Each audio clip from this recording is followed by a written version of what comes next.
Welcome to Milestone Moments, the show where we explore the journeys that lead to success.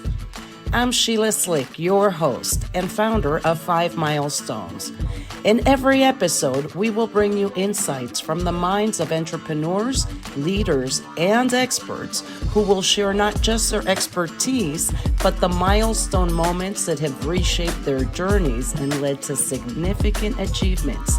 So if you're looking for motivation, you're in the right place. Subscribe now and discover the milestones that mark the path to success. Welcome to another episode of Milestone Moments in Business and Leadership. I'm Sheila Slick, your host. And today, my very special guest is venture capitalist and educator Brandon Na.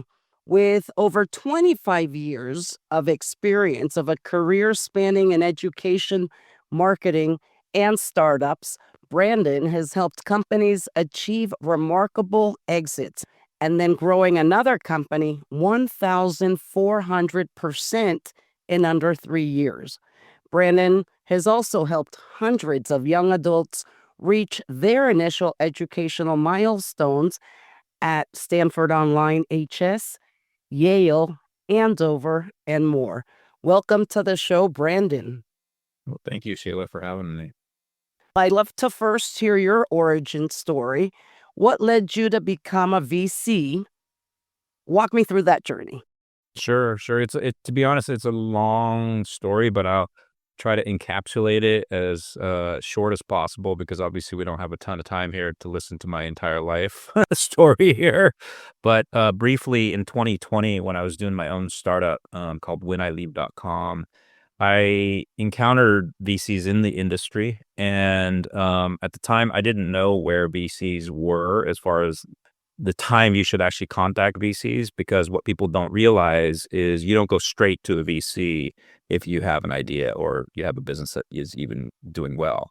You wait for venture capitalists to be a part of the equation when you're ready to basically scale, because the difference between obviously a startup and a small business is that startups can scale, whereas small businesses, they're kind of limited to their markets or their different niches. But personally, for me, I got into the industry because I saw how, frankly, it's more, I don't know if the right term is parasitic or if it's more like vulture-like. I mean, the V in my mind is like a vulture, because what ends up unfortunately happening is these venture capitalists that are out there are all about, they won't say it to your face, by the way, that they're all about trying to extract as much value from your organization. And in the end, it doesn't feel like what I hope that we will be doing, and that is to do it kind of like in a family manner where we're helping one another rise together. And so I got into it that way.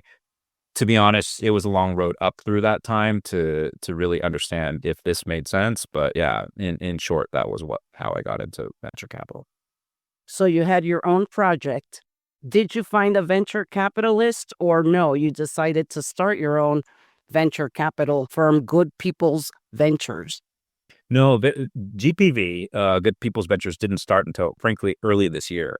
In 2020, when I was actually approaching venture capitalists or VCs, I was almost immediately sickened by their behavior. I had heard from our accelerators stories about what would happen. So we were in 3 accelerators in that year, or year preceding year.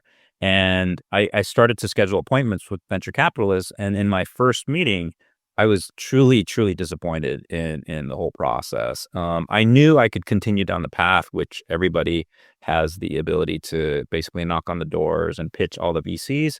But almost immediately, I realized this was not the way I wanted to fund the organization. We did a crowdfunding campaign, which was more for marketing. And we also bootstrapped for the most part, because I just used $100,000 of my own money to build the startup. Unfortunately, the startup had to be put on pause a couple years ago because it's unfortunately a little too early to, have when I leave. The whole end of life industry is still not ready to change. People are not ready to change. People don't want to think about death, which is what unfortunately, becomes a problem as you get to that stage in life. But yeah. Timing is everything sometimes, especially with It is. startups, right? The market needs to be ready. And sometimes it's not the idea that fails, it's just the timing. Right, right. So, for listeners who might not be familiar or perhaps want a little bit more in depth about what a venture capitalist is and what their day to day looks like, can you share a bit of insights? Yeah, yeah. No, that's a great question. To be honest, I think the term gets easily confused with money. Like that's the way we grow a company. But there's four stages, or rather, VC is the fourth stage. I would argue you should approach when you're building a company. First, like I just mentioned, bootstrapping. Everybody should use their own money, right? You get full control if you actually use your own money, right? You don't have to give any part of your company to anyone if you use your own money. Well, if you get extended, or rather you don't want to use any more, and you're starting to open your company to different ownership, then the next stage, which Jeff Bezos made very famous, is friends and family. So you approach your friends and family, and you basically want to maybe ask for a certain amount to help you get to the next stage, and you can decide at that point, like, whatever percentages seem to make sense. I think Jeff Bezos' brother probably benefited really well from Amazon because he got in on early, and I think a lot of his family. And then the third stage is angel investing. So at that point, where let's say your friends and family either say no, or they've only funded you to a certain degree, people can, or rather startup founders can approach these people who have high net worths and are willing to put anywhere from 10,000 or 25,000 on up, and sometimes even in the millions. They are not as vulture-like, in my opinion, as the VCs, but at the same time, it really depends. Everybody wants a return on their money. And so the term angel might not be so angelic with some angel investors, but it is what it is. And they're easier to deal with because you're talking about individuals, right? But then if you want to scale, which is what the famous story of Uber or Microsoft or Google is, or even Facebook, you will approach VCs, venture capitalists, who have larger check sizes, because these VCs have typically large funds. And so, like, our initial fund is going to be $50 million. That's what our goal is. These other companies might have funds as little as 10 million on up to, let's say, 310 million. So, for example, there is a fund out there, or the first fund for a VC I know, and you can find out by Minnie Ingersoll's podcast. It's called LA Venture. And she interviews Mel Tang, I think is his name, the co-founder of Ring. Everybody knows Ring, right? The front door thing. His first fund was 310 million from what I recall. And so he has literally 310 million to distribute to all these different startups. And what they will do is, strike an agreement, a safe or whatever version of the agreement is, and they'll give you, let's say, on average, like $2 million for a percentage of your company. So VCs are there to help you with what they call the hockey stick of growth. So you better be ready for the ride of your life once you contact a VC, because once they give you that check, they're going to be riding you to the end. Because I mean, the goal for the VC is to probably get you to IPO or some form of liquidity event, right? So they want to exit from their 2 million, they want to turn that into 10 million or 100 million. In the case of Google, Facebook, and all these other companies who got in early, it probably was like 100 times their initial investment, which is what they're trying to do, right? But, there's other ones that fail and don't succeed, and that's why they're able to basically give out all those checks, is because one or two become a quote unquote unicorn, which is what their goal is. That helps.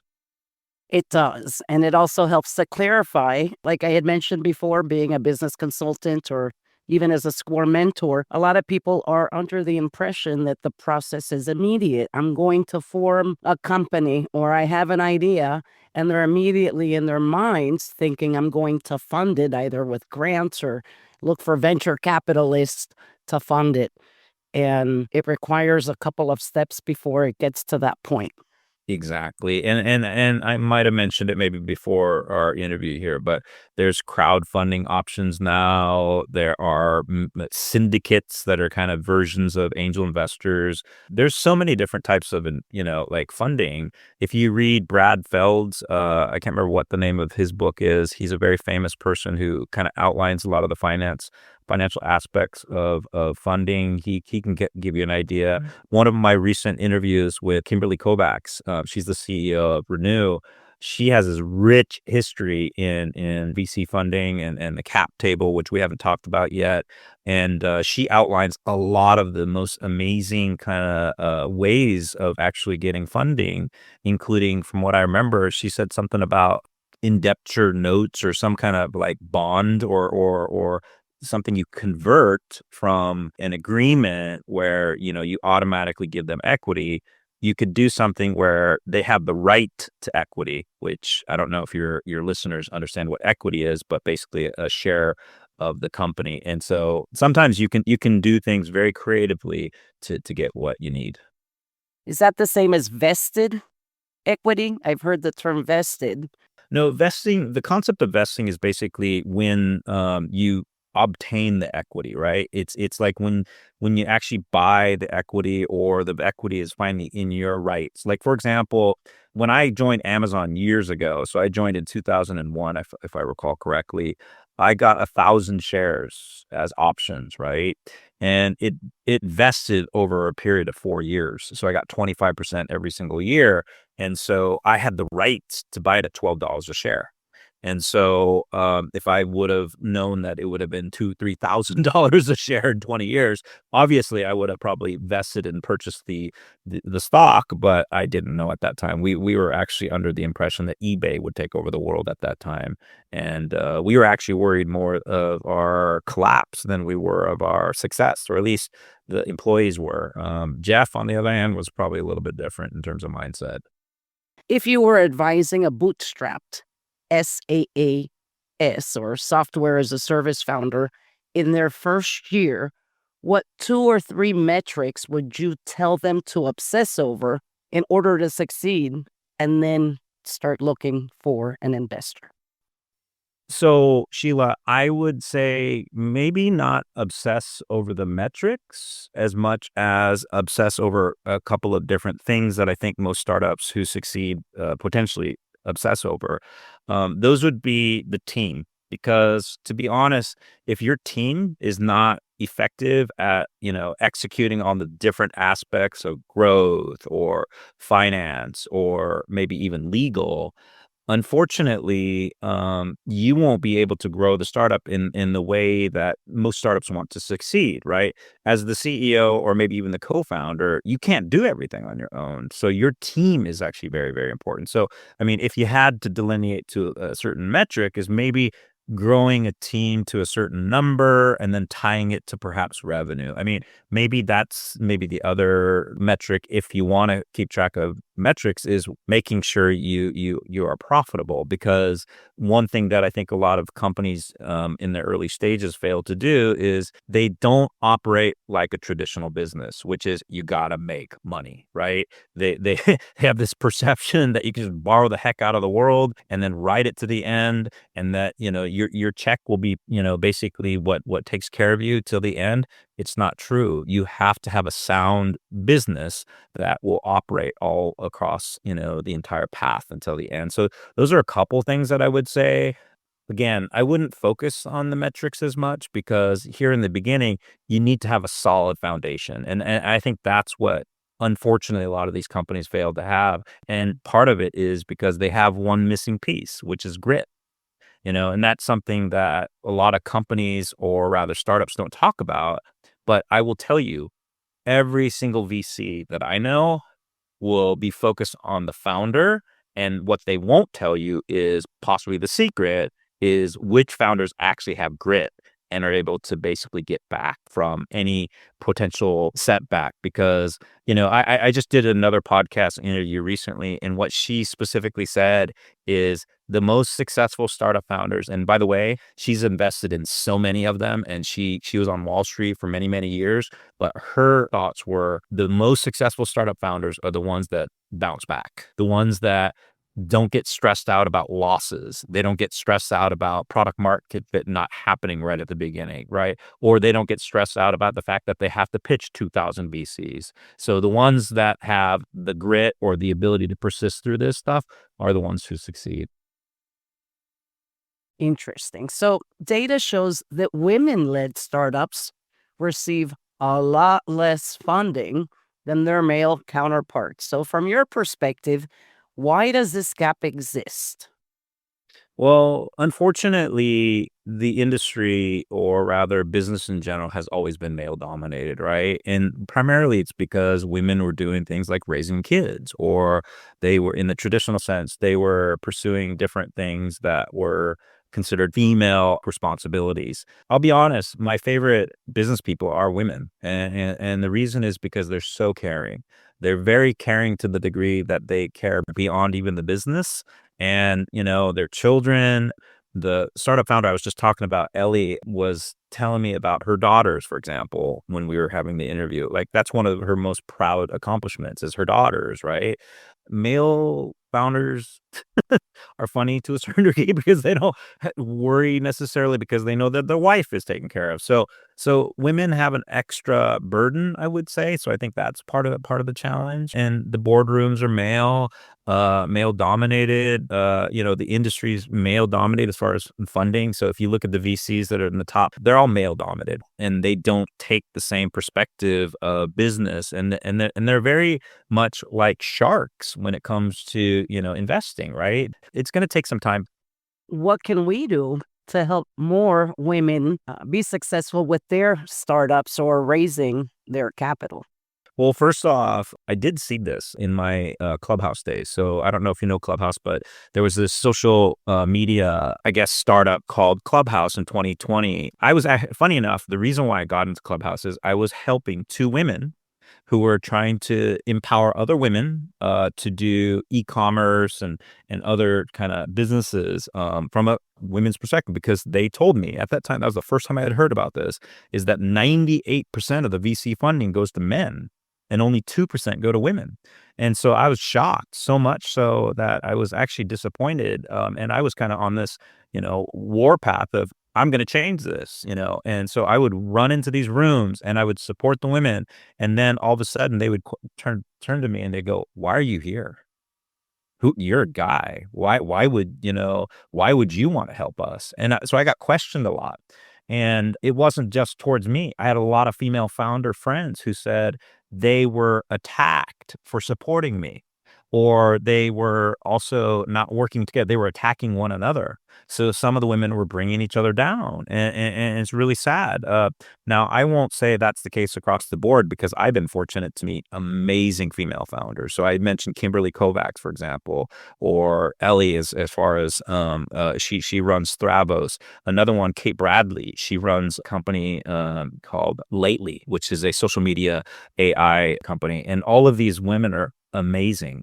They were trying to help each other. But I did see this kind of infighting, which is unfortunate because you guys have to work as a team. And I believe that's the best way. And focus on the younger women coming up, right? And so, like, our first intern and my co-founder are both female.